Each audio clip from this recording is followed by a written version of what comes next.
a year and a half after undertaking the project, concludes and comes out with a companion book to the theme of these are the original writings upon which the book of Matthew is based. And indeed, in this book, this man is called Emmanuel, as it was foretold in Isaiah and briefly mentioned once in Matthew, the quote-unquote prophet or savior of the times would be called, and there are similarities and vast differences such that James Deardorff has said that the Talmud Emmanuel resolves over 200 inconsistencies found, over 300, pardon me, in the book of Matthew. Michael, we're going to have to cut it off and take a break here. Jerry in Cincinnati, thanks for that call. We're going to take more of your calls when we come back on Coast to Coast AM.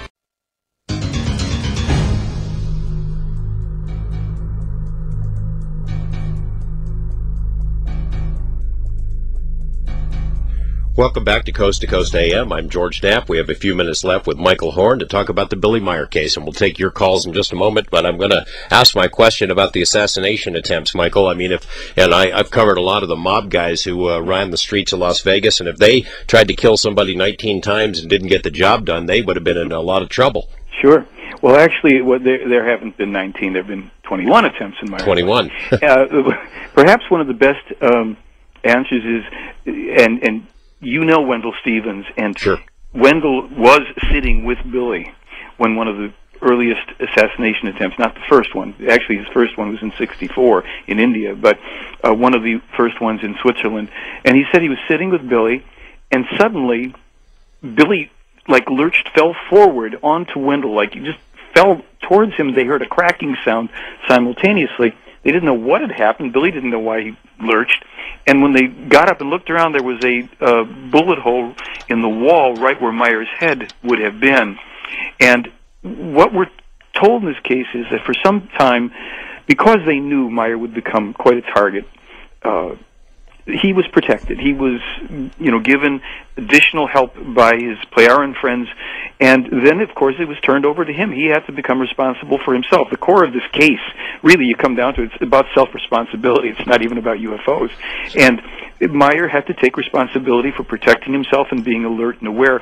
I've talked to witnesses to 12 of the attempts, people who were with him, and it's one of those things. I'm glad that it hasn't worked out that way, Yeah, but the question is, I guess, who's doing it? Well, it's not one person, from what I understand. There have been some people. There were some, as Billy describes one of the attempts in the film. And I think it's a really interesting thing. He shows you the road and the bullet hole through the book and everything. It's a fascinating piece for us when we were there doing it. There were some people who were just individuals who were very religious, and the information in this case is so heretical it will upset the core of any religious belief system. And there were individuals who came after him for that.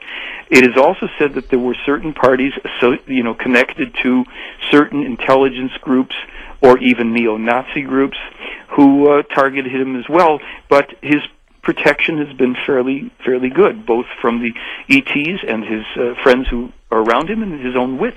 And he happens to be a crack shot with a pistol. That whole scene in the film where he goes through the gun cabinet, yeah. That blew people's minds. They're not pacifists over there. All right. Well, we're going to go back to the phones. William on our West of the Rockies line. You're calling from Oakland. You've been hanging on a long time. Thanks for your patience. What's on your mind? Thank you, sir. I'm honored to be able to ask my question and have it go out into the cosmos here. And I appreciate the radio station and everything. I don't know what else to say about that. I'm listening on KSFL 560 in Oakland, California. My question is who am I praying to if I pray to, let's say, Jehovah or God or whatnot? Also, it's a great question about the assassination attempts. I mean, I'm sure they could wipe something on a doorknob or whatever.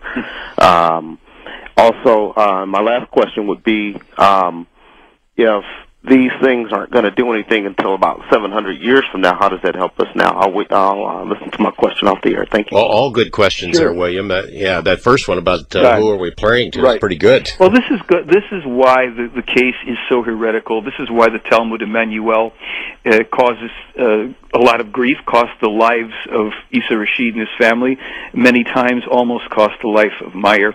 And here's the core of it. What they are saying is this. all of the gods of all of the religions were, with the exception of more pantheistic nature spirit type of situations, were humans who were here representing themselves as the creation. That's a term that they give to this universe. So when Meier was asking about, well, is there a God? They said, well, it's actually bigger than that, because God is about these people. And even in Ezekiel and other things, cave drawings, you can see these illustrations and descriptions of crafts, not that much different from the Meier photos. What they said is this: we live in a universe that is a living consciousness. It is the source of all that exists within this universe. It is the ultimate intelligence, the source of all love and consciousness, understanding and wisdom, mercy, all attributes.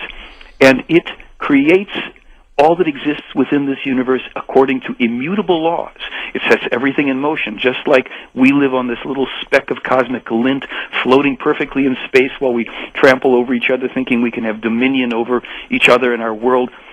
Nonetheless, the creation has given life to all things, but especially human beings carry within them an immortal human spirit. It is that which is a piece of the creation itself that is that substance, or that substanceless substance, that each new incarnation that a person has, because they say we have millions and millions, the spirit comes in and evolves in each individual lifetime over billions of years for the purpose of re-entering into this cosmos of creation itself. And that's like the Cliff Notes version of it, and I can't tell you that I understand it much better. Well, it's not necessarily at odds with the major religions, then, if you think about it in that way. Maybe it needs a little tweaking in terms of being completely consistent, but not at odds. Well, they say largely because of a number of things. Number one, it is not a personality. There is no he involved. It doesn't take sides in wars or football games. It doesn't have a chosen people, only begotten son, or solitary prophet. It gives free will, but it has created immutable laws, so it does not need to be prayed to, because the creation doesn't need to be reminded that you stubbed your toe or drove your car into a fire hydrant. The creation allows us to work out our lives, and as we evolve day by day, struggling and making mistakes, we learn how life works. And we don't need to live in fear. We don't need to worry about a salvation or begging to a deity or any of this stuff, because if we turn within ourselves and implore that our own spirits awaken and lead us in accordance with the highest level of truth and love and justice, we will evolve according to what the Pleiaren are saying is the purpose of life. But we must take that responsibility, no outside deity. I guess that sort of answers William's last question there about how are they helping us if they're not coming here for 700 years? Right, the help, well, to tweak that maybe a little bit. The help is in the information as to how we can live, how we can settle down and get rid of things like terrorism and wars, how we can create a more equitable world, how we can balance our materialism and our technology with spiritual development, and how we can be better stewards of our environment in practical ways. Some of the stuff is not new, but some of it is, and some of it will make people very uncomfortable, because you could be liberal or conservative, highly religious or an atheist, and you'll find things that you resonate with and things that you think are absolutely terrible, such as the abortion issue that we speak about in the film. I mean, there's so many things here that are thought-provoking that if people start to dig into it for themselves, they've got a lifelong study, and they don't have to join anything, believe in a darn thing at all. They don't have to be worshiping or following anybody. It's an inside job. Well, you better watch out saying stuff like that. There'll be some assassination attempts on you. We're going to go back to the phones. Our first-time caller line, James, is calling in this morning from Fort Collins, Colorado. Good morning, James. Good morning. This is an interesting topic, and I admire Coast to Coast. I've listened for George Norrie and Art, and all you guys are very professional. You're out there putting out the word as to what needs to be done, not to be done. Very, very informative as to what the secular world should be aware of.